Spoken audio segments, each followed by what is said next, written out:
दोस्तों, आज हम आपको ले जाएंगे 2200 से 2500 वर्ष प्राचीन भगवान श्री कृष्ण को समर्पित सबसे प्राचीन मंदिरों में से एक, 4 धामों में से एक द्वारकाधीश मंदिर।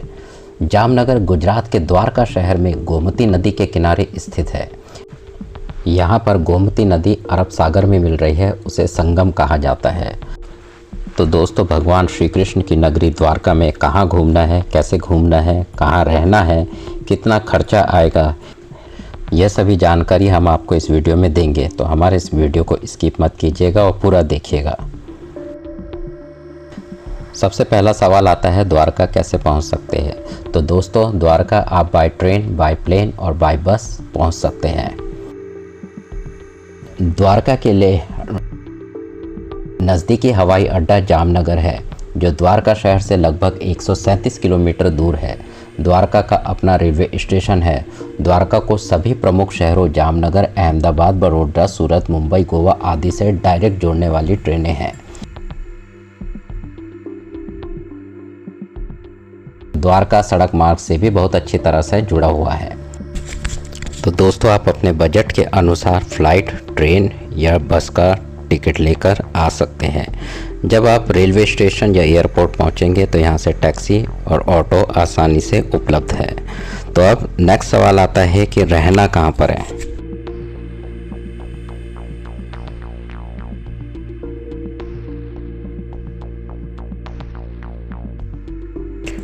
तो दोस्तों, मैं रिकमेंड करूंगा कि आप अपनी होटल या धर्मशाला द्वारकाधीश मंदिर के 500 मीटर के दायरे में ही लें, जिससे आप मंदिर आसानी से किसी भी समय जा सकें। तो दोस्तों, अगर हम होटल की बात करें, या यहाँ पर आपको होटल के रूम 800 रुपये से स्टार्ट होकर 2500 तक आसानी से मिल जाएंगे।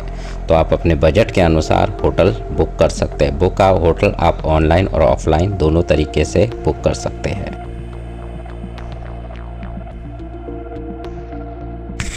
तो दोस्तों, अब सवाल आता है कि हम द्वारका में कहाँ कहाँ जा सकते हैं। द्वारका में आप जा सकते हैं गोमती रिवर, श्री द्वारकाधीश मंदिर, संगम जो गोमती और अरब सागर का है, स्वामी नारायण मंदिर जो संगम पर है, भगवान शिव का मंदिर, भड़केश्वर महादेव मंदिर, सिद्धनाथ महादेव मंदिर, लाइट हाउस,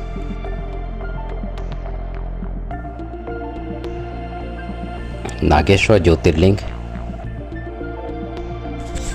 बेट द्वारका, सुदर्शन सेतु, शिवराजपुर बीच और माता रुक्मणी देवी का मंदिर आप द्वारका में जा सकते हैं। तो दोस्तों, सबसे पहले जाएंगे हम गोमती नदी के घाट। गंगा नदी की एक महत्वपूर्ण सहायक नदी गोमती नदी हिंदू आस्था में सबसे पूजनीय जल स्रोत है। गोमती नदी के मुहाने पर गोमती घाट है, जहां द्वारकाधीश मंदिर तक पहुंचने के लिए लगभग 56 सीढ़ियों की आवश्यकता होती है। शांत घाट का स्थान कुछ फोटो सेशन के लिए बहुत अच्छा है। यहाँ फेरी और नाव की सवारी भी उपलब्ध है। इसके अलावा यह एक तीर्थ यात्रा भी है, क्योंकि कई भक्त गोमती नदी के खारे पानी में पवित्र डुबकी लगाते हैं। पवित्र डुबकी लगाने के बाद द्वारकाधीश मंदिर में दर्शन करने हेतु जाया जाता है।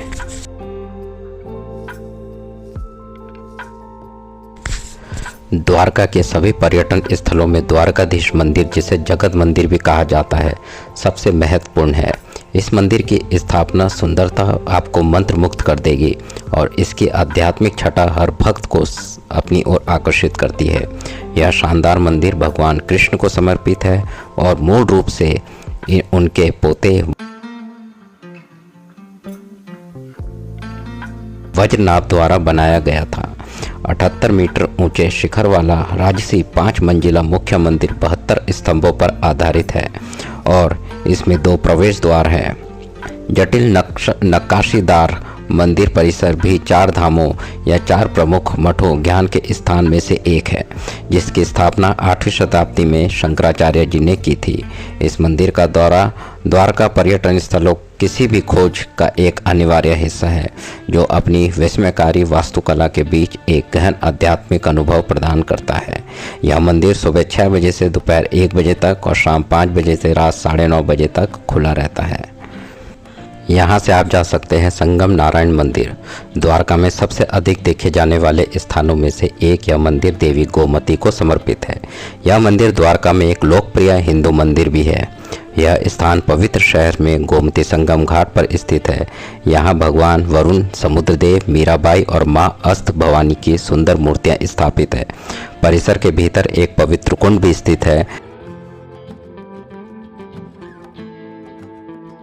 मंदिर 5 कुएं से भी घिरा हुआ है जिनमें मीठा पानी है और मंदिर के पास एक ध्यान गुफा भी स्थित है। मंदिर में दर्शन का समय सुबह 6 बजे से शाम 7 बजे तक है और यहाँ करीबन 1 घंटा लग सकता है। स्वामीनारायण मंदिर में दर्शन करने के बाद नेक्स्ट आप जा सकते हैं भड़केश्वर महादेव मंदिर। यहाँ आप ऑटो या टैक्सी करके इस मंदिर में पहुँच सकते हैं। ऑटो या टैक्सी का किराया होगा करीबन 500 से 700 रुपये। भगवान शिव को समर्पित यह छोटा और शांत मंदिर अपनी प्राकृतिक सेटिंग और शांत वातावरण के लिए द्वारका में अवश्य देखने योग्य स्थानों में से एक है।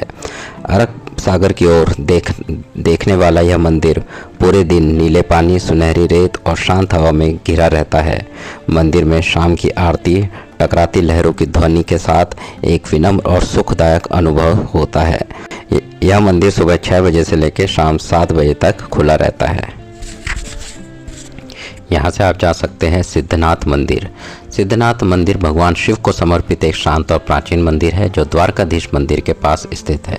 यह अपने शांतिपूर्ण वातावरण, सुव्यवस्थित परिसर और भक्तों को भगवान पर जलाभिषेक करने का अवसर के लिए जाना जाता है। द्वारकाधीश मंदिर से कुछ दूरी पर अरब सागर तट है और यहाँ पर एक लाइट हाउस भी है जो टूरिस्ट के लिए देखने के लिए एक आकर्षक का केंद्र है। यहाँ पर अरब सागर तट पर आप सनसेट का आनंद भी ले सकते हैं और उसे आप अपने कैमरे में कैच भी कर सकते हैं उस सुंदर व्यू को। नेक्स्ट डे आप जा सकते हैं नागेश्वर ज्योतिर्लिंग। भगवान शिव को समर्पित 12 शक्तिशाली ज्योतिर्लिंग में से पहला माना जाने वाला नागेश्वर ज्योतिर्लिंग द्वारका में सबसे प्रमुख धार्मिक स्थानों में से एक है। मंदिर परिसर में 80 फीट की एक भव्य भगवान शिव की प्रतिमा है जो हर साल मंदिर में आने वाले हजारों भक्तों और पर्यटकों के बीच श्रद्धा को प्रेरित करता है। यह एक शांति और आध्यात्मिकता के लिए एक सुंदर स्थान है। इस मंदिर का समय सुबह 6 बजे से दोपहर 12:30 बजे तक, फिर शाम 5 बजे से रात 9:30 बजे तक खुला है यह मंदिर। भगवान शिव के दर्शन करने के बाद आप जा सकते हैं गोपी तालाब। भारत के गुजरात राज्य में द्वारका के पास स्थित यह एक ऐसा तालाब है जहां मान्यता है कि यह वह स्थान है जहां वृंदावन की गोपियों ने भगवान कृष्ण के साथ अपनी अंतिम रासलीला की थी। यह तालाब गोपी चंदन के लिए भी जाना जाता है जो तालाब से निकाली गई एक विशेष मिट्टी है जिसका उपयोग माथे पर धार्मिक निशान बनाने के लिए किया जाता है। तो यह हिंदुओं के लिए एक महत्वपूर्ण तीर्थ स्थल है। यहाँ से आप जरूर जाइए बेट द्वारका, प्राचीन शहर का एक हिस्सा जिसे भगवान कृष्ण का वास्तविक निवास माना जाता है। गुजरात के तट पर स्थित यह पवित्र द्वीप तीर्थयात्रियों और पर्यटकों दोनों को अवश्य जाना चाहिए और द्वारका में देखने के लिए सबसे खूबसूरत जगहों में से एक है। पवित्र मंदिर के साथ साथ अनोखा घाट से मंदिर तक पहुंचने के लिए सुंदर बोटिंग का सवारी भी एक यादगार अनुभव है।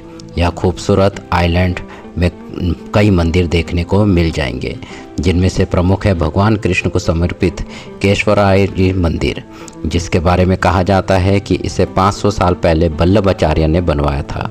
सफ़ेद रेतीली समुद्र तटों और मूंगों से भरपूर बेट द्वारका पानी के खेल, डॉल्फिन स्पॉटिंग, कैंपिंग और पिकनिक के लिए द्वारका में सबसे अच्छे पर्यटन स्थलों में से एक है। बोटिंग चार्जेस है 10 रुपये से लेकर 30 रुपये प्रति व्यक्ति एक साइड का, और अगर आप अपनी प्राइवेट नाव लेते हैं तो 2000 रुपये। यहाँ से नेक्स्ट आप जा सकते हैं सुदर्शन सेतु देखने। द्वारका में अरब सागर के पानी पर खूबसूरती से फैला सुदर्शन सेतु भारत का सबसे लंबा केबल स्टैंड ब्रिज है जो ओखा मुख्य भूमि को बेट द्वारका द्वीप से जोड़ता है। यह शहर के प्राचीन आकर्षण के साथ साथ आधुनिक इंजीनियरिंग का प्रतीक भी है। यहाँ से आप जा सकते हैं शिवराज सी बीच। यह शांत समुद्र तट गुजरात के अरब तट पर शिवराजपुर गांव के पास स्थित है। यह द्वारका के सबसे प्रसिद्ध समुद्र तटों में से एक है और शहर का एक आकर्षण है।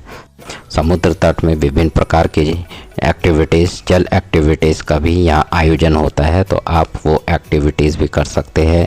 यहाँ पर ख़रीदारी भी कर सकते हैं। यहाँ का समय है सुबह 6 बजे से शाम 6 बजे तक। यहाँ से नेक्स्ट जा सकते हैं रुक्मणी देवी मंदिर। शहर से केवल 2 किलोमीटर दूर स्थित भगवान कृष्ण की पत्नी रुक्मणी देवी का समर्पित यह खूबसूरत मंदिर एक वास्तुकला का नमूना है, जिसे द्वारका में घूमने के स्थानों की सूची में अवश्य शामिल किया जाना चाहिए। आप पुजारी द्वारा सुनाई गई दिलचस्प कहानी को सुनते हुए 12वीं शताब्दी के इस मंदिर की शानदार नक्काशी और पैनलों को देखकर आश्चर्यचकित हो सकते हैं। मान्यता है कि रुक्मणी देवी को महान ऋषि दुर्वासा ने क्रोधित होकर उन्हें अपने पति श्री कृष्ण से अलग होने का श्राप दिया था। इस प्रकार उनका मंदिर द्वारकाधीश मंदिर से दूर बनाया गया है। यह मंदिर सुबह 6 बजे से रात 9:30 बजे तक खुला रहता है। दोस्तों, द्वारिका की यात्रा का सबसे बेस्ट टाइम नवंबर से फरवरी के अंत तक है।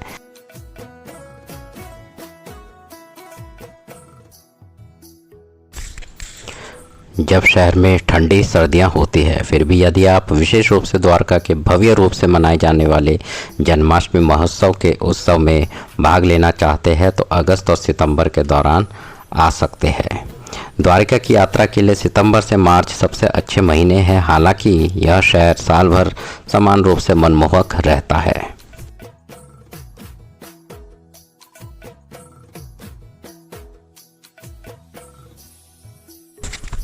दोस्तों, अब बात करते हैं बजट की।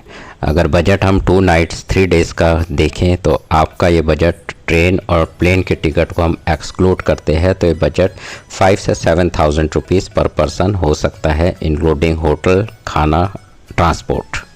तो दोस्तों, आपको ये हमारा वीडियो कैसा लगा? हमारे इस वीडियो को लाइक और शेयर कीजिए और हमारे इस चैनल को सब्सक्राइब भी कीजिए। हम और भी इसी तरह के वीडियोस आपको दिखाते रहेंगे। Thanks for watching.